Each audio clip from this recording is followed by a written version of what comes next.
Hey, Loco sports fans. How'd you like that? I I just was sprung just that gonna on you. say that was a pretty sick Bracken graphics Lambert package. made that.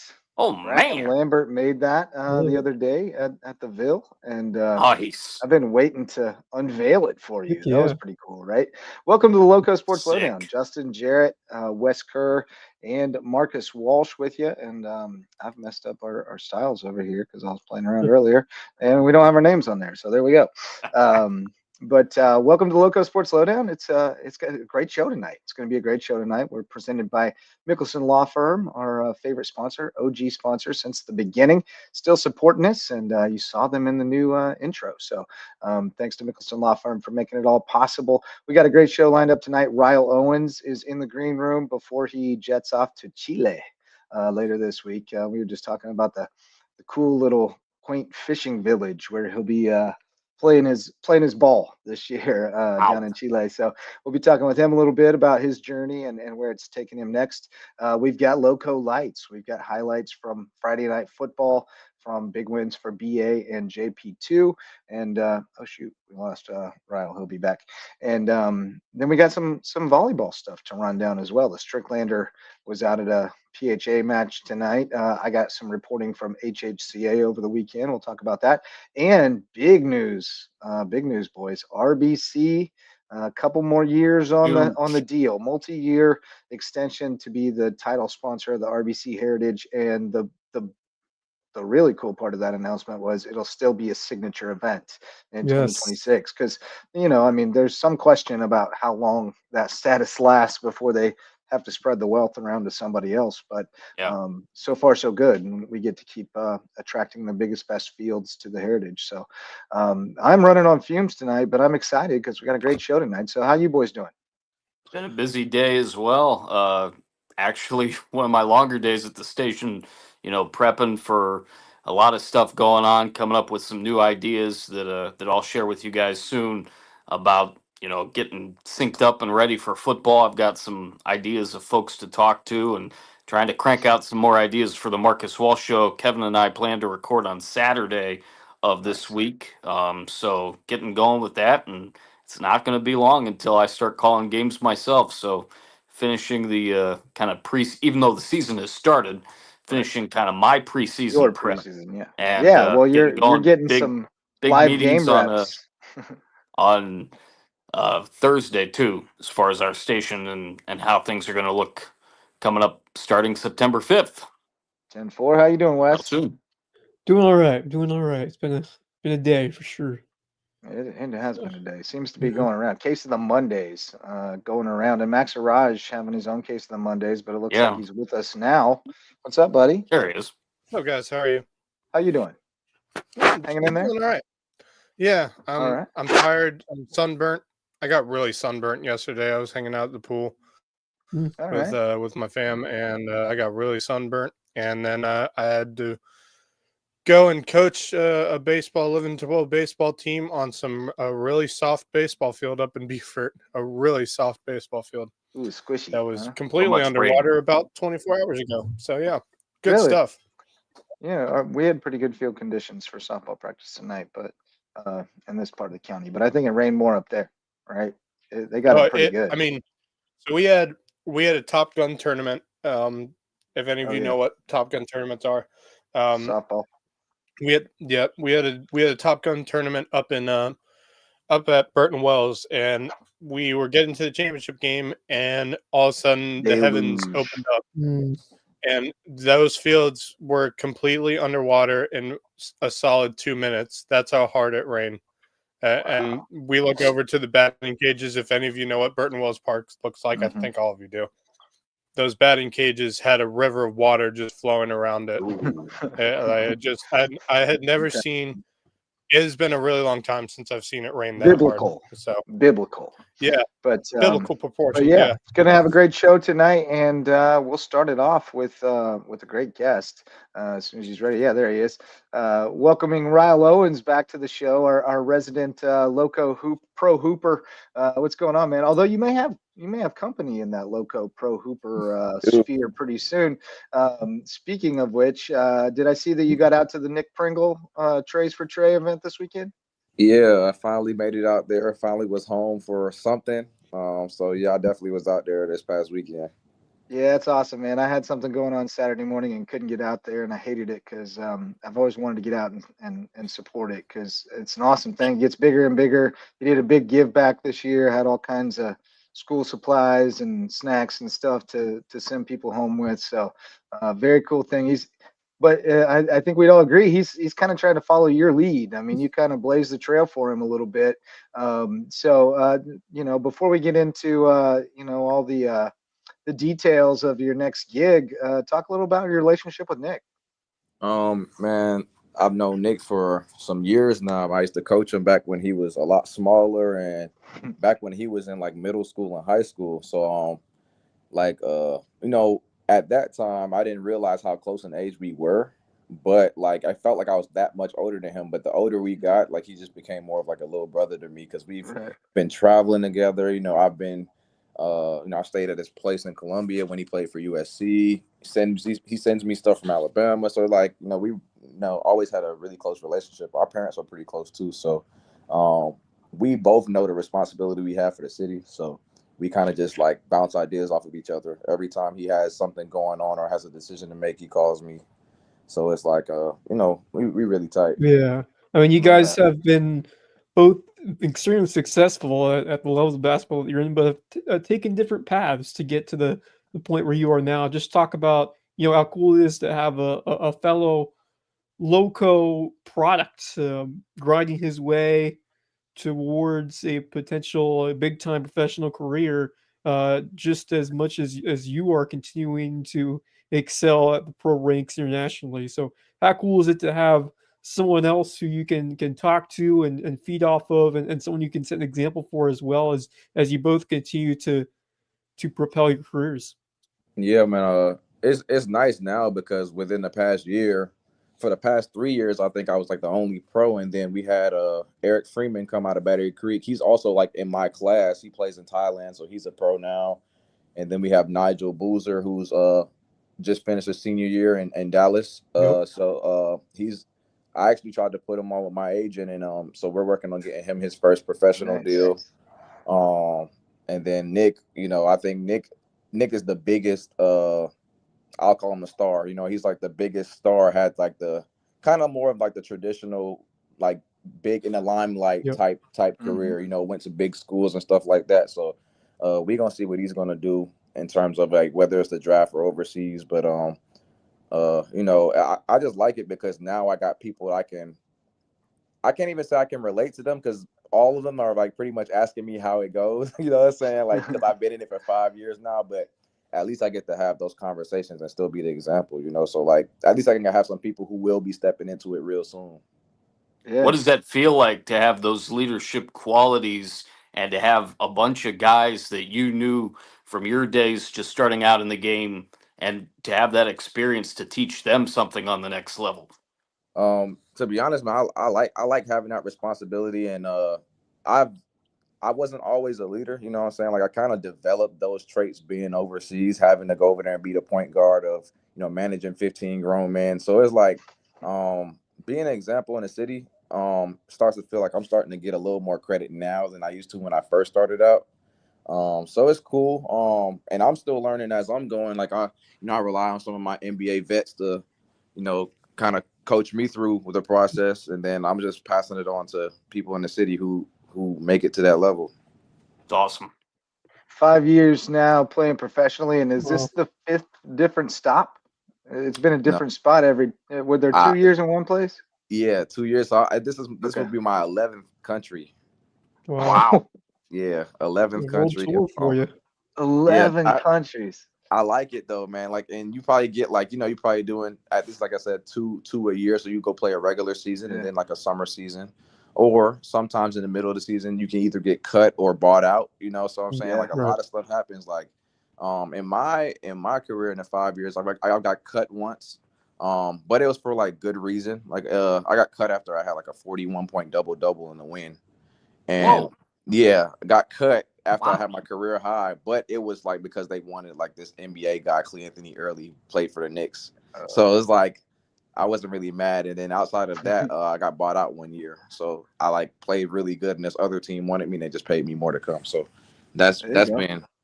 been like, really good. So been Man, a making it, bunch of man. places, but you're working your way back home. You're headed to Chile in a couple of days to what is it? Ancua? I think it's like Ancud. Yeah, I don't even know how to say it. Ancud.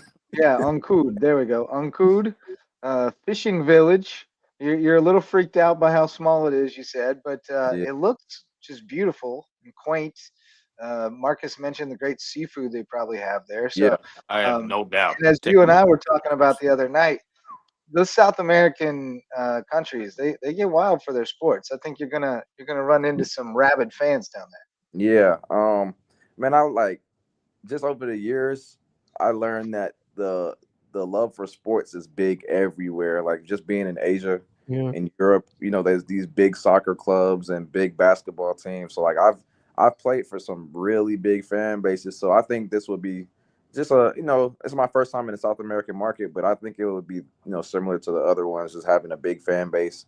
And that's a good thing, you know what I'm saying? Just having a lot of people to back Yeah. you and support you. So So this is going to be the fourth continent you've played basketball on, or like for a there. you Europe and Asia, you did North America, and now you're going to South America. yep. That's incredible. I mean, that just talk about Australia's waiting. Australia's waiting. I mean, yeah. I mean, And it's crazy. Like I've definitely been in talks with like Australian teams and an African team. So it's just like Oh a boy, basketball Africa league. I you had an only got offer to come two after more to last check season. off.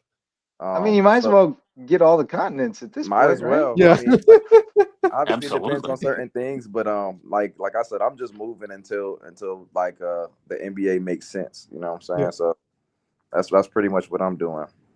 10-4, man.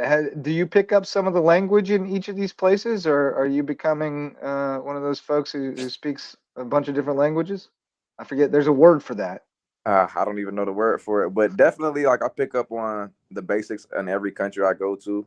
But what a lot of people don't know is English is pretty much the number one language in a lot Yeah. of countries. So like I'm going Yeah. over there, and I can speak. I don't have to really learn the language because most of my teammates speak English, coaches speak English. Moving around the city is probably where it gets a little difficult, but Mhm. like I said, I try to learn the basics. Just your hellos, goodbyes, thank yous. Asking for basic things. Mhm. So I know a little bit of like 7 languages or something like that. That's What wild. have been some of the different styles, if any, of basketball that you've played in all those different countries, and what's impressed you about all of them? So honestly, the higher and higher I get, the more I notice that basketball becomes the same. So when I first started out in Europe, Mhm. the first 2 years, it's traditional. Like people say, like they move the ball more, they play more team oriented. But um, it is true. But I guess it also depends on your coach's style. So like I played in Europe where I played team ball, and I played in Europe where they want me to be the guy. It just depends on the team, and I guess how the coach wants the team to be ran. In the Middle East, it's strictly buckets. Like, you know what I'm saying? Like, you just go over there and they want you to put on a show and score. And the better teams normally do have like good team chemistry. So like my past team, actually my past 2 teams, the last 2 teams I went to the championship were like really good teams in terms of like would compete with the European markets in terms of like having good rosters and ball movement and not just solely relying on me to be the guy. Even though I was the guy, I still had a lot of help. So it was cool. Now, if I'm looking at this correctly, if I read this correctly, you were the Finals MVP in the Jordan Premier League this past year. Talk me through that season and how rewarding that was to earn that award. Yeah, man. I had like a kind of a rough start to the year. I took my team to the championship in Iraq the previous season, and that Wow. same team re-signed me. But then when I got there, I guess they had some money issues with like getting sued by former players or something like that. So I ended up leaving. And then I went to Bosnia in Europe. I went to Bosnia and kind of a similar situation. I just signed to a really bad team. They just called me last minute to try to help them save their season.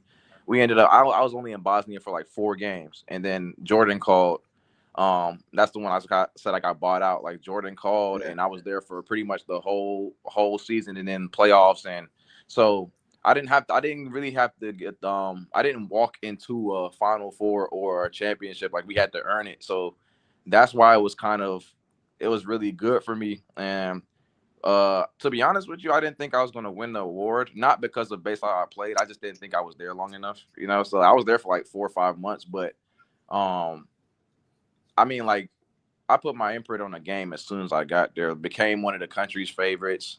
Got considered for the national team, so I might be playing national team basketball for Jordan, like in like Olympic qualifier. Wow. How's that work? So they give you a citizenship, and it's like a 10-year citizenship, and then I'll be playing. So like you have seen like I'm trying to think of NBA player like Jordan Clarkson plays for, I think he's Puerto Rico or Philippines. He plays for the Philippines, like in the Olympics, or like for example,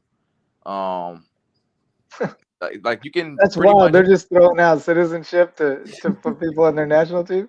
Well, no, you're only allowed to have one or two Oh, people. okay.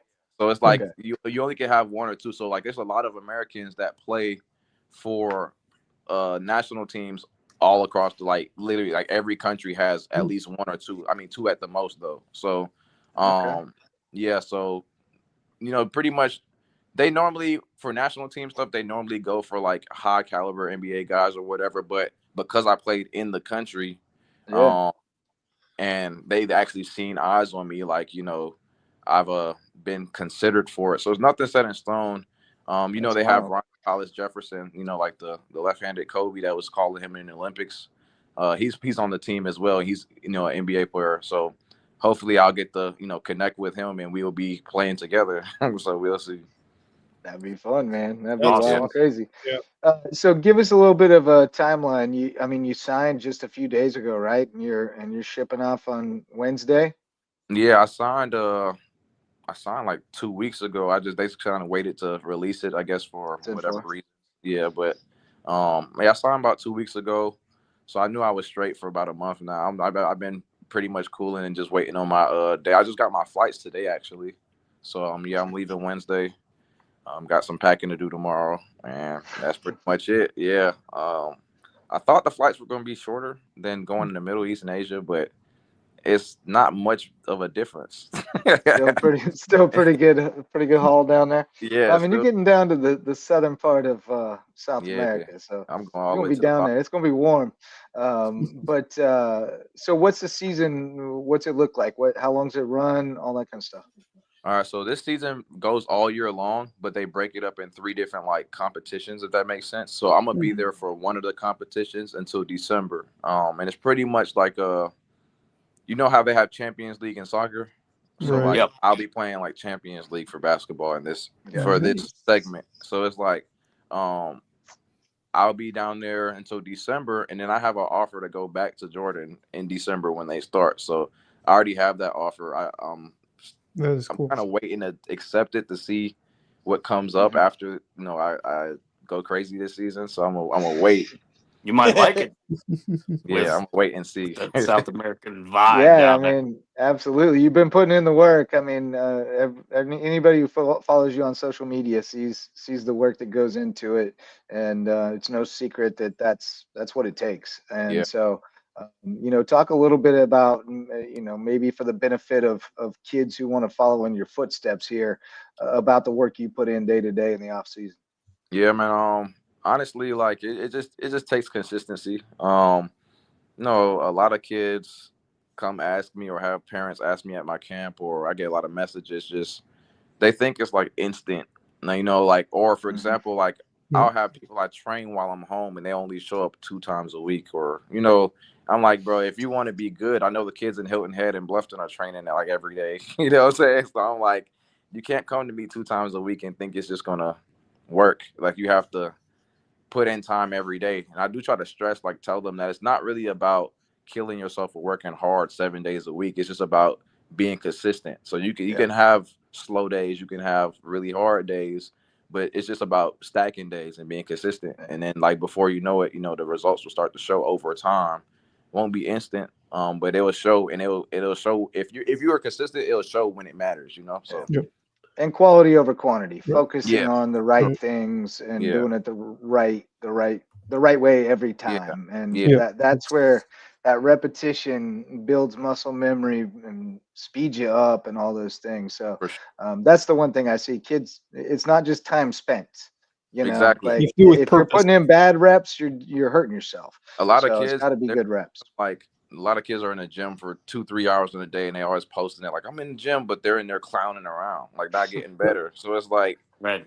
my workouts are like 45 minutes, like, but I'm getting like really good. It's all about doing it with intent. I mean, Yeah, it's Exactly. intent. there's much more than just going in the gym and Right. hanging around and doing so and so. It's all with intent to train various muscles, various Yep. aspects and components to get yourself better. But Ryle, it's been just an incredible journey that we have seen from afar, but talked about how much the early stages of being around here in the island and the low country meant to you to really springboard yourself towards the journey that you eventually went on. How important was this low country to you, and what would it mean to see more kids and young people follow in your footsteps to become professional athletes and more so just become successful and hardworking individuals? Yeah, man. Man, just I guess growing up in this area, seeing that there was none. I mean, like I felt like it was the perfect opportunity for me to be the one, you know. So like, Yeah. it wasn't like hard. It was like, you know, obviously getting eyes down here and stuff. Kind of like it's hard, but like now that I'm in the position and I have connections, I can use my connections to refer people who I think deserve or are Mhm. worthy of going that route. Because a lot of kids think they can go pro and Right. want to, and they want to get put on with the agents and stuff. But I'm like, I'm not about to put my credibility on the line for some Right. sorry Buford kid. You know what I'm saying? So like, it's like people like who actually like I think and I know could go play. I mean, I'll do whatever for them. And like I said, in terms of getting eyes down here, man, I think you know I was just a blueprint, but I think Nick is gonna draw a Oh ton yeah. more. Like he has a bigger reach than I do because I'm more overseas and he's more here. I didn't really realize how much impact I had, but seeing Nick and then like I don't know, I don't like I'm not taking credit for Nick by any means, but seeing him and like how much he like consults me and talks to me and whatever, like Mhm. that's where I start to realize how much impact I had. Cause I'm like, Right. man, this kid is big time. Like Nick is Yeah. really like big time. So I'll be like, I'm just happy that I have a place in his life that he lets me, you know, kind of like guide him, you know. Yeah, you're like, why are you asking me for advice, man? You're killing the game. you That's how you made I more in NIL last year than I made my whole I made my career, whole bro. career. Exactly. Like yeah. No, He's you just missed the boat on that, man. Your yeah. timing was a little off there. NIL didn't start till after I got out of college, so it Yeah. was crazy, Wow. man. But Nick still looks out for me, man. Like I said, his NIL deals, I get a part of them. Like if he got sponsorships and stuff, I get some free stuff, so it's all good. There you go. There you go. It's good to have friends. Good to have friends. Well, you know, kind of set the stage for us. What are you going to do this year, man? You've already hinted that you're going to go crazy down here in South America, but what have you added to your game? What's going to help you go to the next level this year? Honestly, I was just being very intentional on physical things, not necessarily basketball things. So just I want to like I was always very athletic, but I want to maintain it the older I get. So I've been Yeah. focusing on knee health and stuff like that. And obviously, like you still learn the game as much as possible, watch a lot of film. But you know, I set my goals before every season. Like, I mean, I have a goal to my first goal every time is like I've done everything at this point. I want to win a championship. I've been to 2 and lost, you know, so I'm sorry. Like I think that's my biggest goal is to win a championship. I've got the finals MVP. I've made like all league teams. I've been an all-star. Like, um, 2 biggest goals for me is just to increase my value in the market, get more money, and then win a championship. Amen. No, yeah, I'm not sure how much you're of a soccer fan or football as they call it down there, but tell you Football. what, from what I've watched in terms of soccer in South America, those fans get pretty rowdy. So, Oh yeah. how excited are you Baseball. to play for a new environment and to play in front of some passionate fans down there in South America? I'm very excited, man, because a lot of people, if you don't know me, I'm very reserved. But when I play basketball, I'm like a different person. And like the crowd is like my support. I don't know, like the gym's empty. I'm just like, it's harder for me to play. But the more people that are there, the easier it is for me to have big games. And that's, like, a lot of people are afraid of that light, you know what I'm saying? Like being like the focal point. But I'm kind of backwards. I hate it in real life. You know, I hate having attention in real life, but when I'm on the court, like I want a million people in the gym. You know what I'm saying? So like, I'm excited to play for this big fan base. This fan base is huge. And like I said, like they're just going to carry me through the season. I go as they go. Amen, man. You fellas got any more for Ryle before we let him go start packing? I'm just taking a look at some of your numbers. It's certainly been great for me to get to talk to you and get to know you a little bit. Best of luck, man. I mean, this sounds like an amazing opportunity. I know you've been at it for a long time, and just good luck down there in South America, and way to represent the Low Country. We're really proud for you and proud of you, and we'll be rooting for you. Yes, sir, man. Thank you. I appreciate you guys. I'm trying to remember. Yeah, man. Last winter, you were playing ball here in Beaufort last winter, weren't you? So yeah, I'm banned from Beaufort County from playing in any leagues. I could see why, dude. I was watching you play, man. They kicked you out of the league. Yeah, no, I got an email. My team got an email, and I say I can't sign up for any more leagues in like recreation or anything. Like, they had some league, and my team went undefeated, and I averaged like 54 points a game. Oh Yeah, yeah. he was going nuts. He was going Like, nuts. no, He was you having like, fun. Oh, legit you kind went of clown them 54 boys. points. I think my lowest scoring game was like 47 or something like that. Wow. Yeah, he was going You went nuts. clown them boys. I sat there through all your games during the winter. I was just like, why is he playing here? That's a worthy ban. That's a worthy ban. You don't need to be crashing them men's leagues. The thing is, I don't understand it because you go to any other city, they allow their pros to play in leagues. Like Beaufort just needs to get more talent, or just I don't know. They need to do I'm just something. saying, if a professional played in the men's baseball league, someone would die. Yeah, that's very true. That's very true. Someone would die. It's We true. had a couple of Basketball, like someone would legit die. college guys playing, and it was scary. Basketball is the one sport We that still do everybody thinks now. I mean, like, I'm not lying. Like Justin, like our adult league still has like current college players.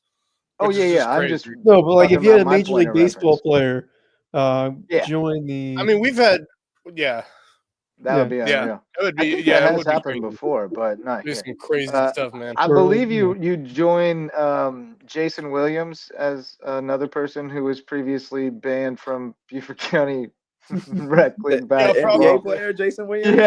Yeah, he used to live here. Oh Yeah, wow. I know he Yeah. had a brother or something remember down here. I'm about to say, I knew he was out in the Bluffton. Oh, not White Chocolate, the old Jason Williams. Oh, I know. one So, with- like, did you know that White Chocolate also Yeah. was in the area? Yeah. Yeah, I know his brother-in-law. His Yeah. brother-in-law. So really I don't well. know the other And Jason his Williams. brother. I'm trying to think of who he is. Old Jason Williams with a Y. The one who shot his limo driver or whatever. Oh. Yeah. That one. Yeah, he used to live in Yeah, that Berkeley one. Hall, and he Yeah. got banned from the rec That league one. too. But Wow, that's crazy. Oh wow, that's really crazy because that story is a couple of years ago. But I know who you're talking about. He's a little younger than me. That's wild though. yeah, man. So anyway, crazy. great catching up with you, brother. And it's like Wes said, it's been an absolute joy to watch your career unfold. I mean, I think man. back to when you were coming out of Young Harris and prepping for hoping to get drafted and those just waiting to see what was next. And yeah. look at you now, man. It's like so much water under the bridge, and you got a future, wherever it leads. So Yeah, man. it's awesome, brother. Appreciate you guys for sure, man. All right, man. Great talking with you. We'll catch up with you real soon. Safe travels to Chile. Ryle Owens. See you later, Get brother. there safely, Ryle. Later, Good guys. talking to you, man. Later, man. Good guy right there, and Wow. definitely set a blueprint. I will. That's a I good will time. say, yeah. there's a good reason for him being banned from Beaver County. It's because he was Yeah. averaging so much. Well, I'm mean, not he's joking. just He ruining it. Just ruining I it mean, for he just, everybody. he'd take the casual half court shot and just swish it in. It was so much fun because I sat through all those games too because I was running the scoreboard for those games when we were doing the basketball season stuff for I Beaver guarantee you, County. it wasn't even his offense that got him banned. It was his defense because nobody could even get a shot off against him. Guaranteed. Right. No. Right. Makes Yeah. sense. Seriously though, like when I was like, Ryle walked into the gym and I just was like, Ryle Owens is here. What is he doing here? And he just gets on the jersey and starts playing. I was like, oh my God, these guys are in for it. It was just that's so amazing. funny. It was so That's funny. amazing. Crazy. Shout out to a couple of our sponsors.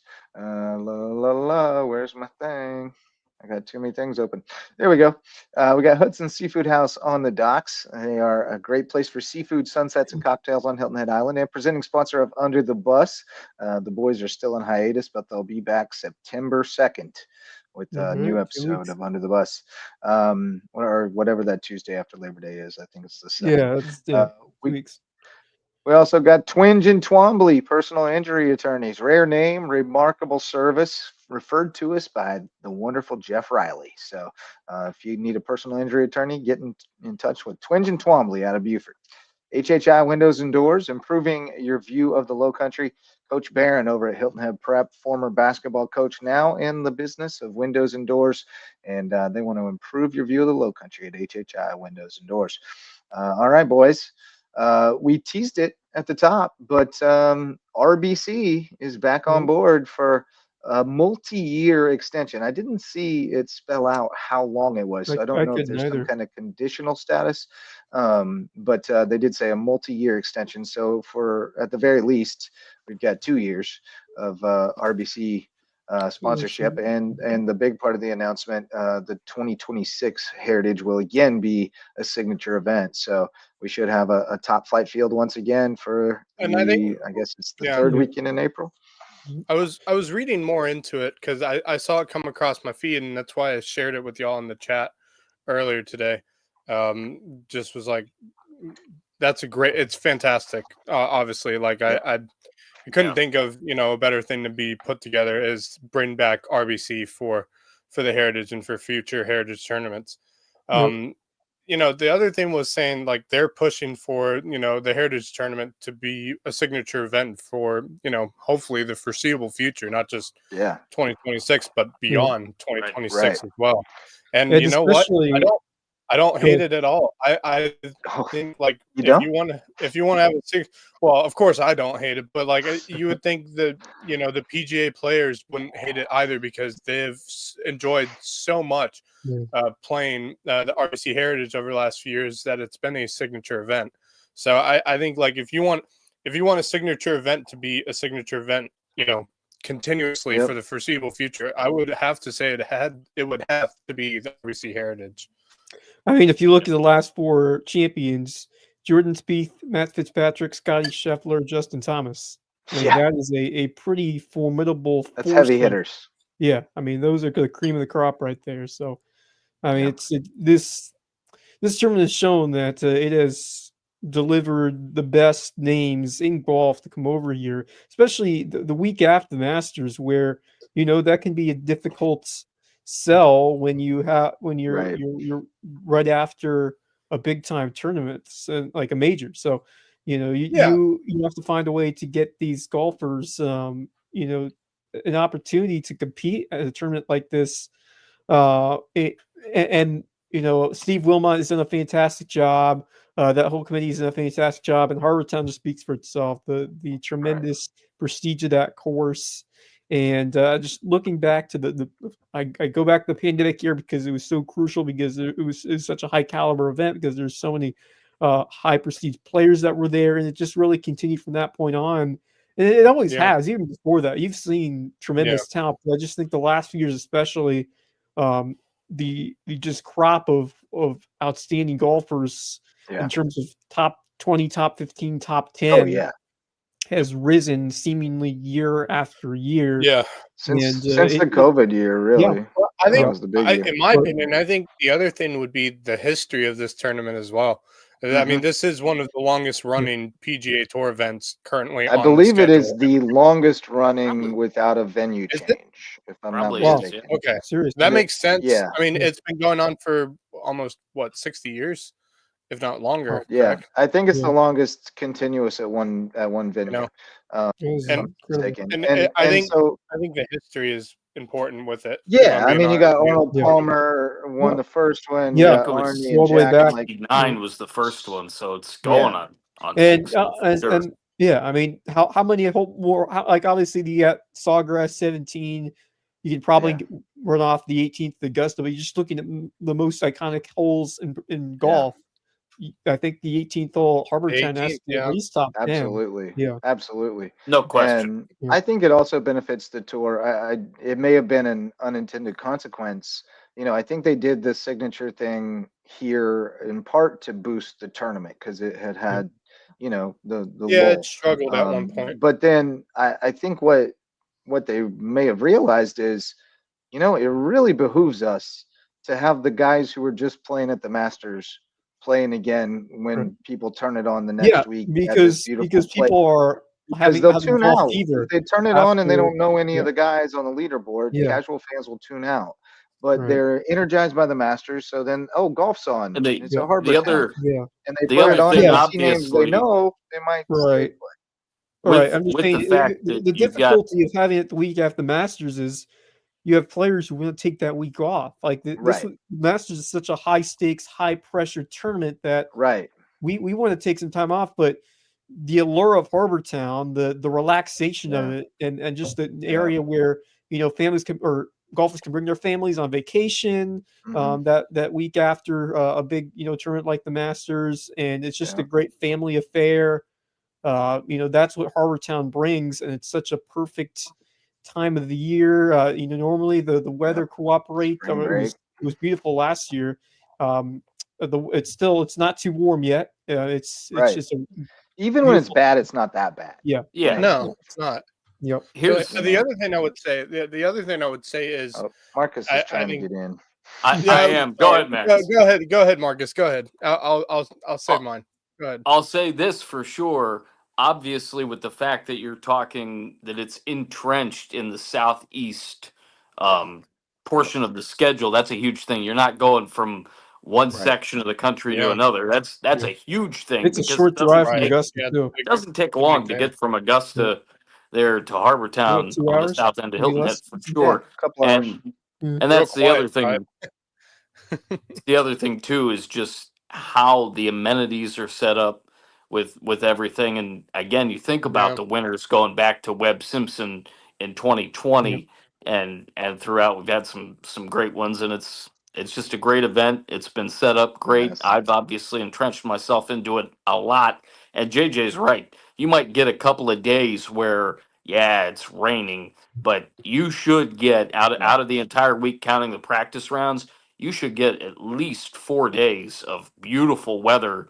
A few days, especially earlier in the week, can be a little dicey. I know Yeah. from past experience for sure. But for the Yeah, I most mean, part, sometimes it's a little awesome out hot, but there. it's not terribly hot. And sometimes was- it's a little It was cold, a but little it's not steamy when I was terribly out there last Yeah. Saturday. This last year Last year on the Saturday. Yeah. Oh yeah, but it was pretty toast. It gets pretty toasty out there most years. It does. Yes, Although there have does. been some Especially when chilly it's years warm. too. That's But why the you're weather is walking in the definitely shade. factor. Yeah. Yeah, the course I got would crispy say, this year. yeah, I would say the other thing is, you look at the difficulty of, Harbortown. It's just it's a course in and Such of a its great like course. on its own. It's It set at is. its own level. I mean, and really, it just because it is one of, if not the most technical course, I think, on the PGA Tour. I think you have to It's make not smart shot making after sense. smart shot. And I think Yeah. the great part is you play at the Masters, obviously Augusta National, one of the most difficult courses you can play on, very difficult course, but you go to Harbortown and it's also a very difficult course, but in a completely different way. Completely And I think- different test. Yeah. and Totally I think different test. I think that's what makes it so exciting, is because a lot of these golfers are coming from Augusta and are having to change their entire, outlook on how to play a course. when they come over to Hilton Head following what is a very, rigorous event like the Masters. And who was the first player to win the Heritage and the Masters back to back? Oh, There's your gosh. Heritage trivia question. The Masters and the Heritage back to back. It wouldn't be Arnie, would it? Scotty No. was the second. Yeah, Arnold no. It was was not. Bernhard Langer. Oh, Bernhard Langer. Langer. Yeah, I was Bernhard about to Langer. say Tom Watson, about but it? I don't know why. Yeah, Bernhard Langer. Or good I was old gonna say Barney. Tom Watson, but I knew that was wrong. He was an interesting little fella. Yeah, I was trying Still to is, think I of any other suppose. set Scotty. I Heck of a still will player. always remember Davis Love the Coach third Beach, winning. you're wrong. It's not Palmer. It's Bernhard Langer. Coach Beach just texted me your answer. But I guessed him too, anyway, Sarah. Heritage is coming around the bend. Yeah, I would. But One more thing I would say is people were asking, RBC when this came out was whether they were going to, change signature events between the Canadian Open and the Heritage. And the one thing I loved was, and it just shows how much the Heritage, means to the RBC. And they said, no, if we're going to choose a signature event, it's going to be the Heritage for the foreseeable future. Like if they're going to have a signature event, it won't be that's a compliment to the allure of Harbour Town. I mean, absolutely. because the PGA Tour said that none of these signature events are going to stay, or very little of them are going to stay put. They were trying to temporary, temporary. Sprinkle them along different events, but the way the success that we've seen the Heritage achieve these last few years, I mean, why would you not have the Heritage right now continue to? Yeah, if it works, why fix it? Why change it? Yeah, right. It ain't broke, don't fix it. All right, so the Heritage marches on. Thank goodness. We get another Heritage. Yeah, the Heritage. I wouldn't want to have that sponsorless Heritage again. Yeah. Oh.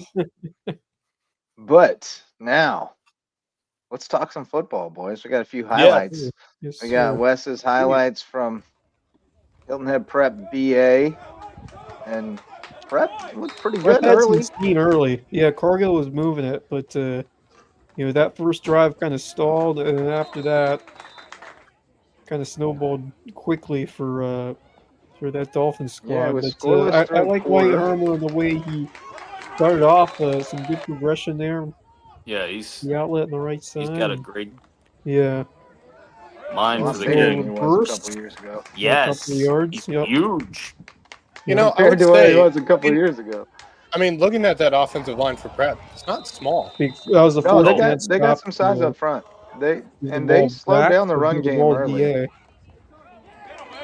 you go, open field tackle right there. Yeah, they did a good job against the run early. They just wore down. Yep. It was so hot. It was. Yeah. Tough conditions. I would think Buford Academy might have more depth. What a catch! What a great! Wow! What a play! Baby Dev. Oh my goodness! That guy can get up and get it. I forgot. We've been covering Baby Dev forever. We have. Yeah. That goes back to the Nick Field days. Yeah. Good run. Yeah, I remember when he was hyping him up. Yeah. When he was like back. in 7th grade. Yeah. He was on the basketball court. Now he's doing it on the football field. Things running down the sideline. Yeah, I'll say this. I would not want to be playing a 5 o'clock game at this time. Going deep. Not gonna it was awful, dude. Baby Dev runs under it. And he wasn't done yet. I completely agree, Max. Oh, it was. I would not want to be bad. I didn't even want to be taking photos at it. I went and stood in the shade. It was terrible. Yeah, I wouldn't want to do that. As Ross Saunders told me last night, I wouldn't wish that weather on any team. No. Yeah, right. That's a exactly. Open field tackle right there, too. I think the other. Prep's going to be some people. Because I've played at Prep. I've played football at Prep before. And wow. That's Jay's Pop. Throw. I feel like he's been there I'll say forever, this. too. I've played at Prep. Yes. Yeah, I've played at Prep before, but as a Hilton Christian player, it was literally the last game of the regular season, so it was like nice and cool outside not as in bad. the afternoon. So it was great. Ben But Davis. I with can't the imagine trying to play first game of the season at 5 o'clock in pick, the and afternoon. then Nick Underwood happened. Well, Ran right to 5 me. o'clock's better than Kudos 2 or to 3 you. o'clock. Goodbye. But yeah, Sure. I think that's going to be the biggest struggle if you're prep this year is Ugh. how much depth do you have? Right. yeah, Without yeah. They question. got They had a playmakers, decent they number do. of bodies on the sidelines. That's they? been their Okay. issue, but they're getting better There with we it out go. each year. Fortunately, Great couldn't throw. get anything out of that drive.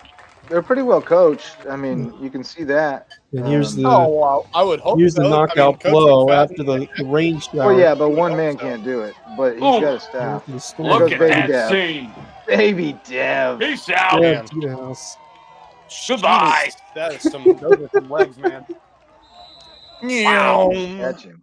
That was dirty business from Devin Fripp. Roadrunner. Illinois Prep rolls 36-0, and then we got the nightcap.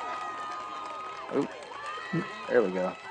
Oh, what a scene this JP2 was. faithful stuck an around after the rain delay. Colton Prep came By the in way, fired the up, reason but so JP2 decided they didn't want to run through the paper or the banner or anything like that. They were just ready to go and play football. I don't blame them. okay. They played well. That they did. There's Andrew Boyden. He had a big Good night. business. By the way, Former guard myself, turned running myself back. and Justin Jarrett, we have the stats, offensive stats from JP2. If y'all want to hear them when we're done. Oh, look at that. Oh, win. Look at that. Off he goes. Alan Wolf, second play Here from comes the scrimmage team. Look at that. into the end zone. Those are awesome I looking was just jerseys. standing there. They just all come running past me. It was Hmm. great. It was a good video. You know what I learned today is my boy Russell Spencer, the ninth grader, graded out as the top offensive lineman for JP2 on Friday. He's 6'2", Really? Yeah, okay. like 275, isn't he? From Every what I bit of remember Hey, Every Logan bit saying. of it. is this? Yeah, How do they he is grade a the? big They have the boy. special technology to, like the I think the they NFL just does to grade linemen though. no. I think Goodbye. they just look at film and rate their blocks. Yeah.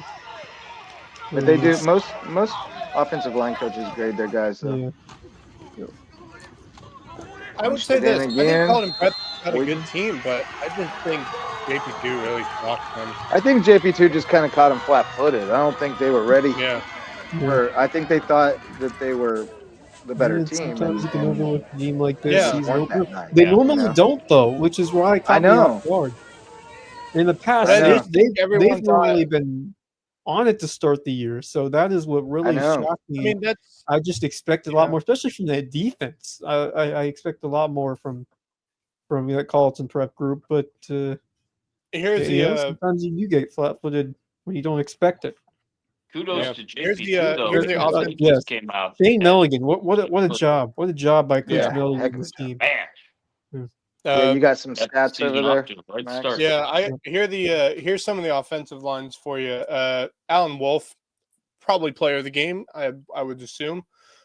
10 carries for 127 yards and 2 rushing touchdowns. He was also 3 of 5 passing for 90 yards and a passing touchdown, which was a 58-yard passing touchdown to Jaden, the freshman Jaden.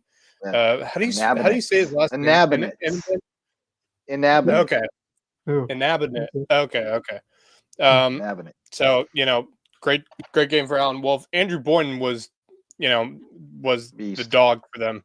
Yeah. He was a beast for them. He was the one carrying them in terms of rushing. 21 carries for 134 yards, a touchdown, and he averaged 6.3 yards per carry. I mean, that's really good. Like that's really good. If you're that coaching staff for JP2, you like what you saw out of that game.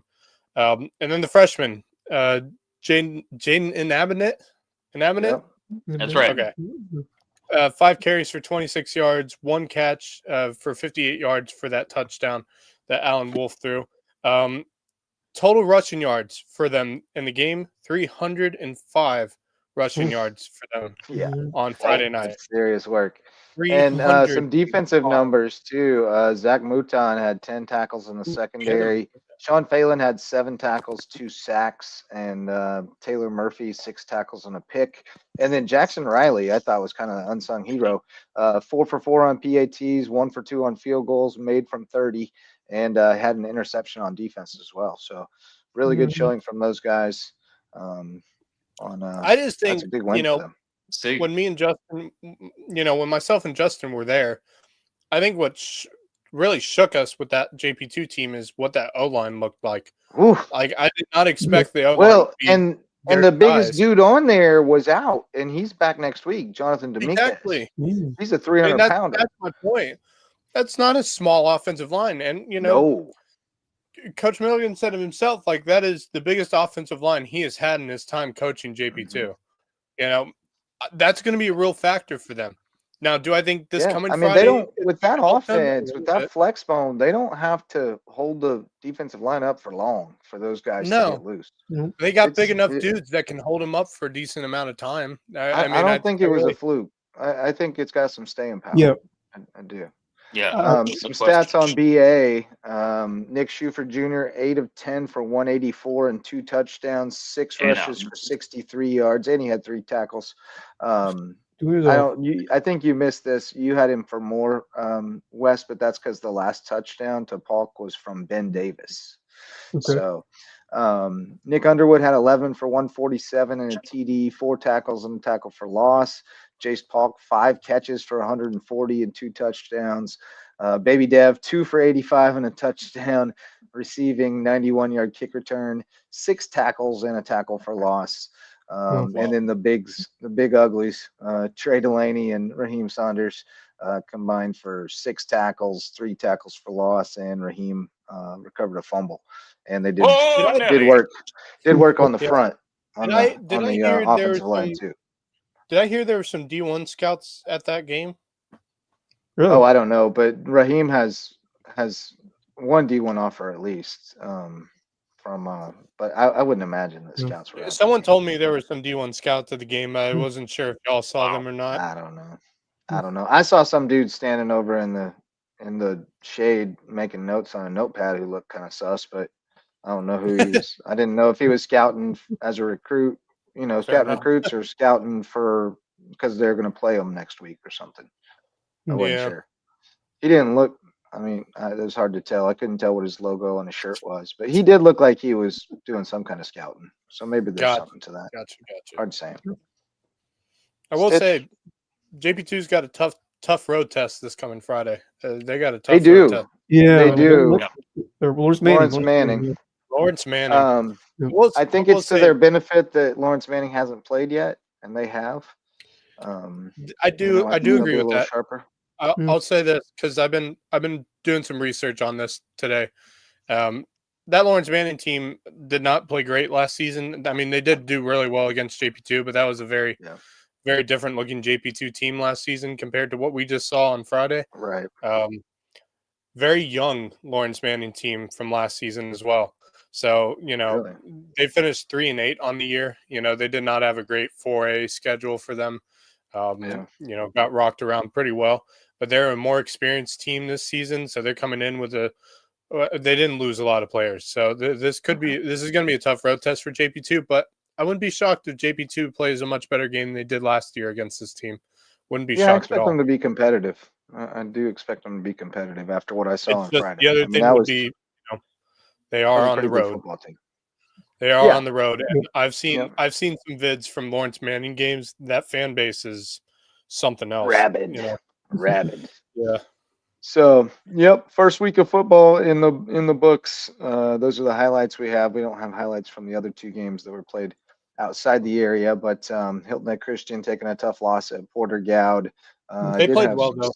Stats from that, yeah, they did. They gave up nothing through the air. They just got gashed on the ground late. But that's Reed really McCollum was Reed McCollum was 16 of 30 for 152, a touchdown, a pick, 13 rushing for 25 yards, 8 tackles and a tackle for loss on defense. Man, that's Iron Man football. Beast. Jackson Richardson had 11 tackles. Logan Baker had a big game, 5 tackles, a tackle for loss, a sack, and a forced fumble. And Tommy Gem with the 95-yard kick return touchdown. I mean, at one point, I like that kid. I like that kid a lot. He's I lightning. mean, Justin, when we were at the game, I think before you left, I mean, it was only a 19-14 game in favor of Portugal. I mean, it was Yeah, and they really were cool. driving, and HHCA was driving, and they turned it They were in over the on red zone. downs in the red zone. Yeah. Yeah, so it was a very competitive game for If I'm 3.5 Hilton quarters. Christian, you know, if I'm Hilton Christian, I'm Ron Puzzi. Obviously, I'd be disappointed because he lost, but that's a solid Portugal team. That was the team who finished the 4A runner-ups last year. So I know they lost a lot of players. They're a younger team this year, but I mean, it's a strong program that over there. Well, it looks I'd like be they ha- just kind of got worn down in the trenches late, you know. So. Yeah, if I'm Hilton Christian, I'd be happy with how that Yeah. game went, and Much better than honestly, I a year agree, too. ago, and I think this Yeah. seems to be much improved. And the way they hung with them for at least a decent part of that game is very encouraging. And I think Ron Peduzzi has to be pleased with, especially on the road, because that is not an easy place to compete and play over there at Portugal. So all in all, you know, I think certainly you'd love to. You know, you play every game, you try to get the win, but I think at the end of the day, I think you have to take a lot of positives. And now you get a home opener in a game that you should be targeting to win against the Battery Creek team that certainly should put up a fight in that game. It's very intriguing, and I'm looking forward to hearing. I think that's going to be a coin toss, like one of those coin flip games where it could just go either way. No doubt. I think if I think if Creek can stay in it, but you do not overlook Battery Creek. No. Battery Creek is a tough football team. Well, they didn't. I don't think Christian Academy overlooked them last year because it was a tough game last year for those two. Correct. Yeah, I'm just putting my 2 cents if I'm in, Ron especially Peduzzi, the fact I'm going to be overlooking there. this game. Right. Correct. Yeah. No, there's no chance at all. Especially with them being, you know, a little undersized up front. I mean, that was how they were able to beat Creek last year, was they could match them up front, and I'm not sure they can this year as far as size and strength go. So, you know, I think it'll be a more competitive game than it was a year ago, and I think if Battery Creek can just kind of weather the storm early and stay in it, then I think they've got a real shot. You know, if McCollum runs all over them in the first quarter, then they're going to start hanging their heads a little bit, and it could get away from them. But it should be a good matchup. I wasn't at it last year, but it was only a 10-point game last year, wasn't it? 17-7. Yeah, it was really close. Yep, it was. Okay, I thought it got away. I thought it got away up from them more than that for some reason. No, but it was. It was closer than was a good I battle. think people realized. I mean, I think Christian Academy played the better game. Obviously, they won that game. They played the better game throughout the entire game. 17-7 was the final. Yeah, that's what Okay. I thought. I thought they Especially had gotten looking away at- from them a little more than that for some reason, but I stand corrected. But nonetheless, I think it's got a chance to be a Donnybrook. I'm now Be a looking. good one. Honestly, I'm now looking at that JP2 Hilton Head Christian game with some more intrigue. If I'm being honest, I am too, just because of the way JP2 ran the ball. I mean, it was really impressive. Really I know impressive. that Christian Academy team can play good defense, but I mean that's a very different looking JP2 team now, and it gives a If bit you're more gonna intrigue. attack them, though, it's on the ground is where you got to get them. So The best part is we're going to you know, see those that- two teams play. We're going to see those two teams play twice this year. It's going to be fun. I'm excited for that. Same as last year, Yeah. Yeah. One got a few volleyball notes for you. Hilton Head Christian Academy looking good. They went up to Rock Hill and played in a tournament against a bunch of teams from North Carolina and South Carolina. They won their first 5. They went 3-0 in pool play, including a win over Charlotte Catholic to get the top seed. Then they beat Branchville in 2 sets, and then they beat Ashley Hall in 2 sets, and then they ran into a buzzsaw, Ambassador Christian out of North Carolina. Took them down Bluffton 25-21. and Hilton Head were also at that tournament, correct? Oh, were they? I don't know. I think they were, and the only reason I know that is because my aunt has a granddaughter that plays in Charlotte that was at that tournament. My aunt and uncle were at that tournament in Rock Hill over the weekend. So my dad gave me the scoop. Yeah. It looks like it. Yeah, because I'm Bluffton seeing over there as McMichael and East Mecklenburg on that schedule, so they must have been there. Yeah. I said this I last think week. it's- I think it's East Mecklenburg. I think that she goes to school at. Yeah, I believe Bluffton played them and lost to him in 3 sets. Yeah, they did. Yeah. I'll Yeah, have to I'd Bluffton. say check in with my family on that this week.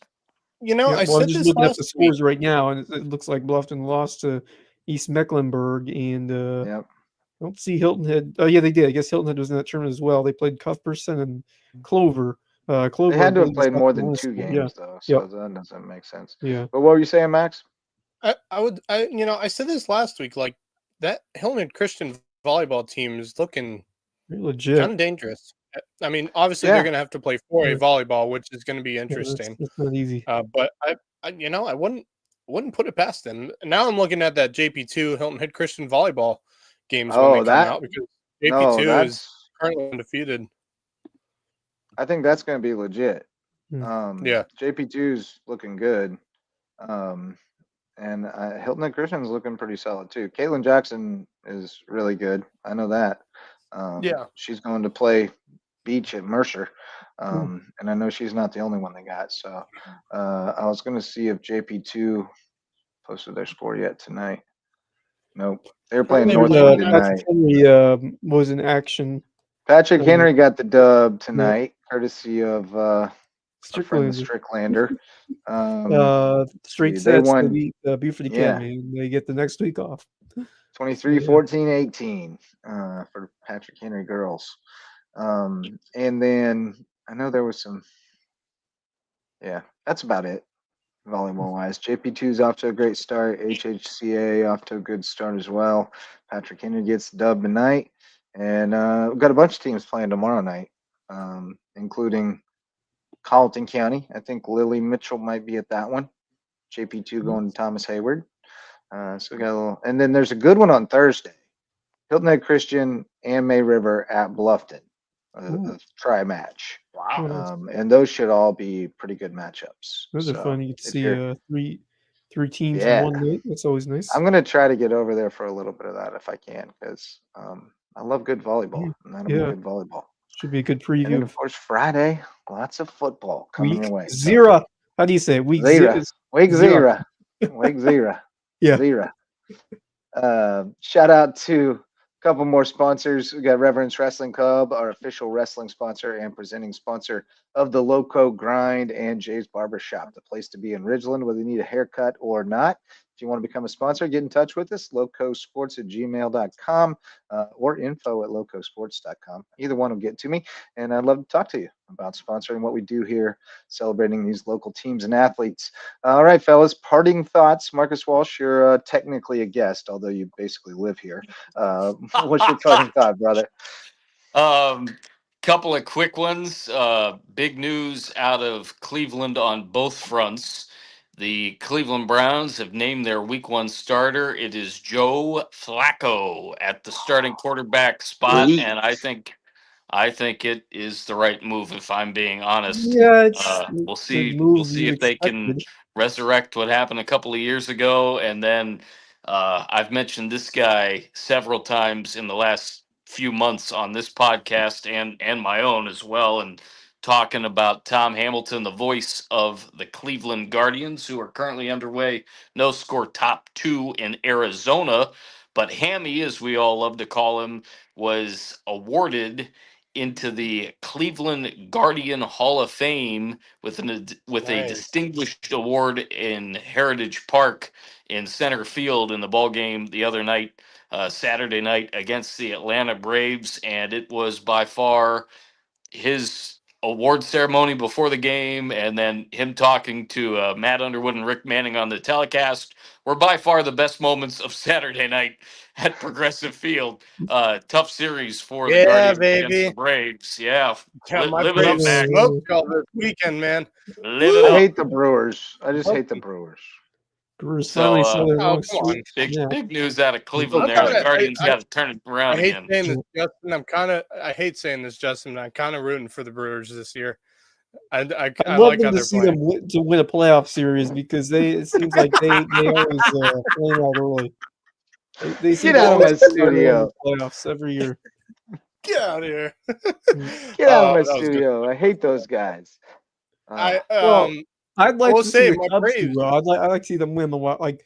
obviously they're in a decent spot in the wild card, but certainly they wanted more. They wanted to see that division The Brewers go are in their just favor, but annoying right Milwaukee now. just kind of ran Quinn away with it. Priester is 11-2. Did they steal Dave Duncan's voodoo magic from the Cardinals clubhouse? What in the Hey, my world? Braves were playing good. My Braves have been playing good baseball, but it's a Braves bit have too won late 5 for in it a now. row. CJ Kafis They're, just hit his they're second currently home down- run as a guard. Oh. Here's 1-0 the Cleveland. thing. Here's the thing, though. My Braves are currently down 12-5 to the 44-80 Chicago White Sox. Oh, goodness. no. Oof. 12-5. Oh goodness. That one's gonna Back leave to him our alone. old ways. You Back got to any our other old parting ways. thoughts, Maxie?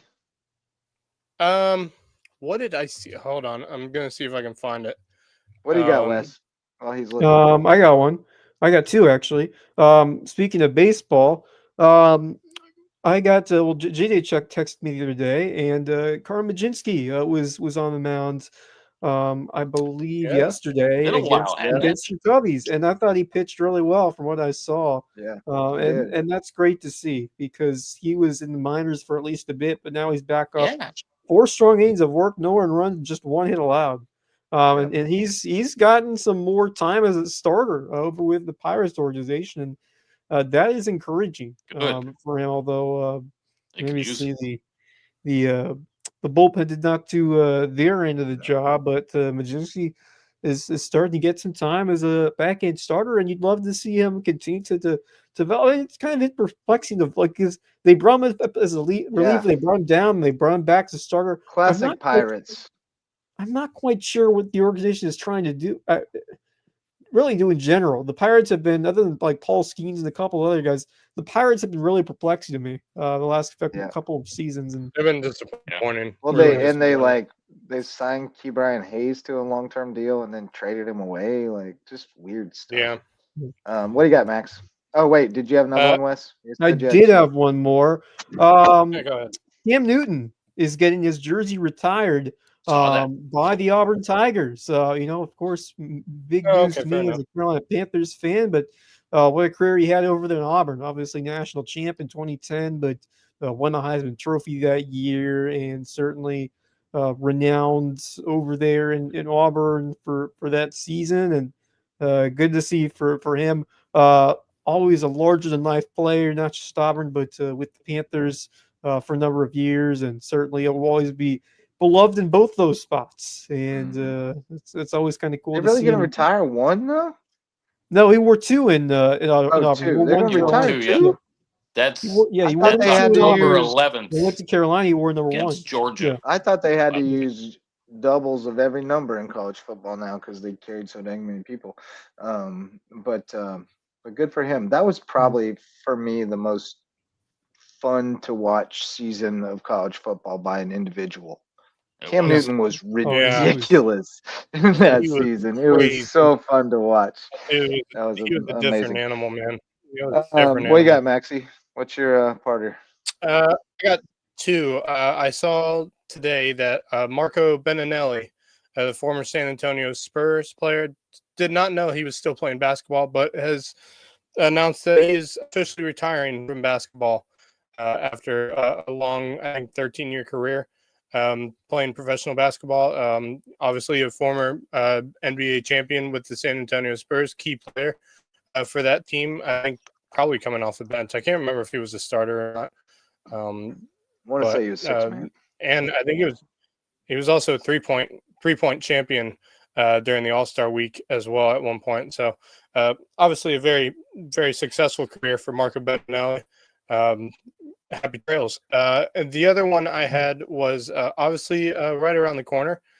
We got not long from now, just over a month, is the Ryder Cup is coming. Oh yeah. Is coming in just over a month, and I cannot wait for it to watch it over at I think it's at Bethpage, isn't it? Bethpage, yes.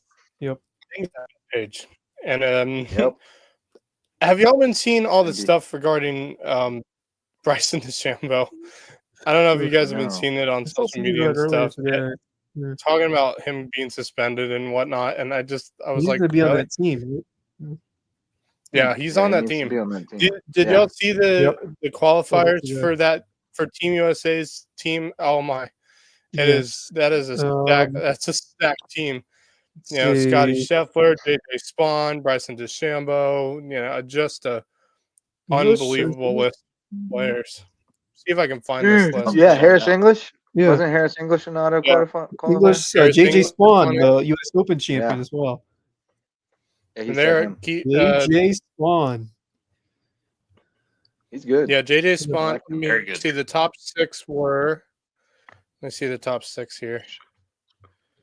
Obviously, Scheffler.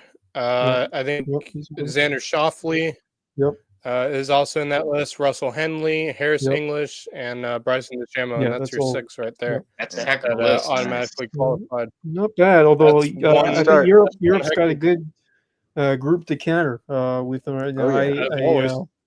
Yep, they really do. Gosh, I love the Ryder Cup, man. I'm excited. Yeah, it's especially with the U.S.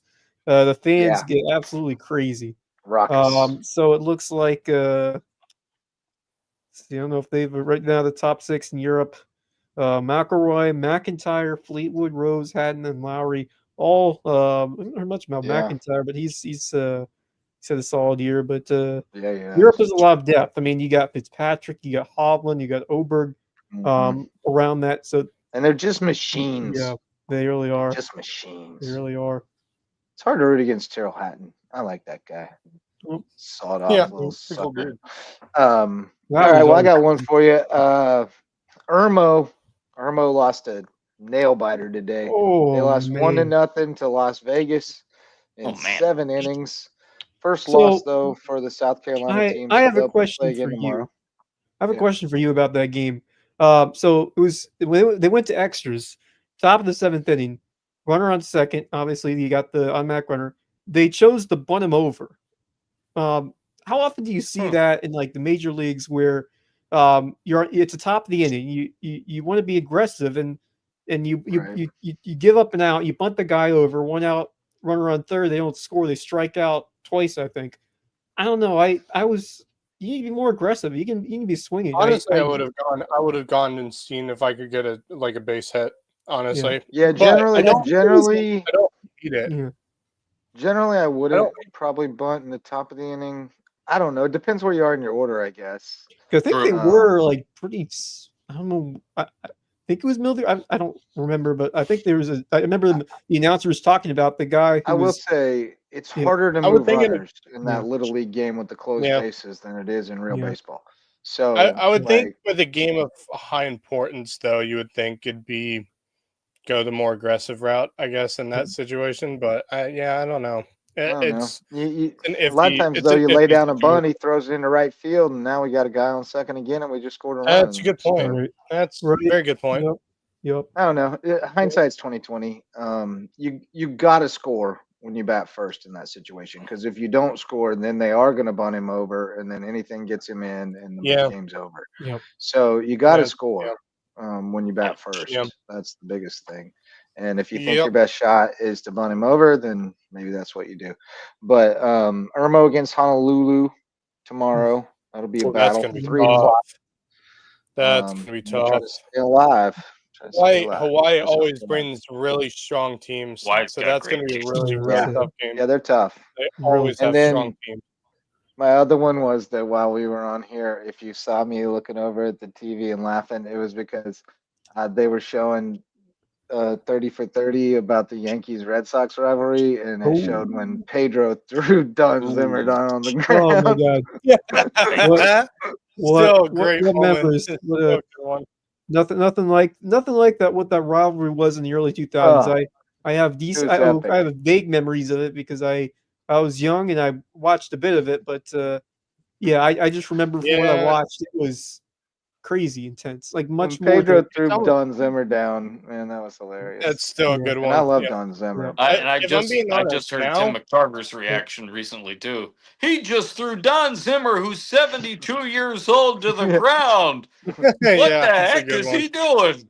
Yeah, that's a good one. Hey, Don Zimmer bull rushed him, man. I know. Yeah, he did bull rush him. I'd say this.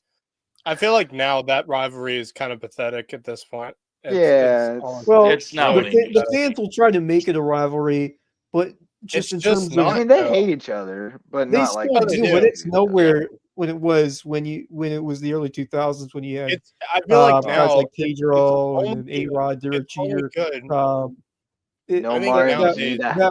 That got to another level, especially Yeah. I think the nowadays, if you want that 2003, rivalry to be 2004 really, was insane. yeah, You- I would think now, like if you want that rivalry to be really good, you have to have those two teams as your top two teams in the AL East. It really hasn't Otherwise- happened recently.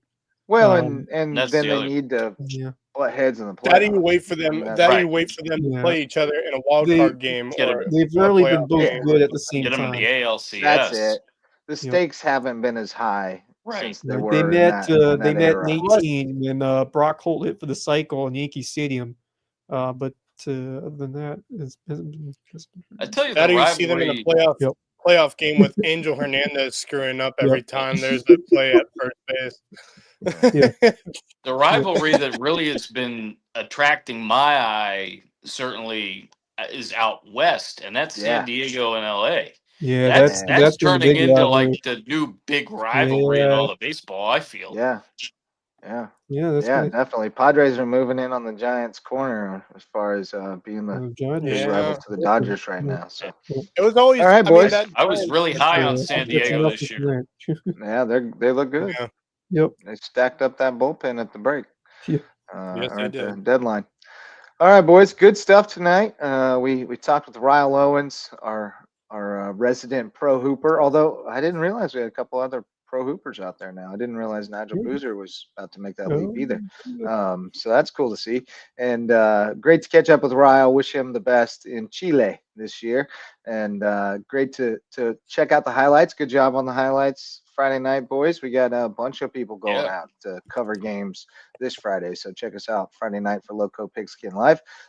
And then we told you about some volleyball and parting thoughts. Good stuff. We'll probably take tomorrow night off. I don't think we need to run it back again tomorrow.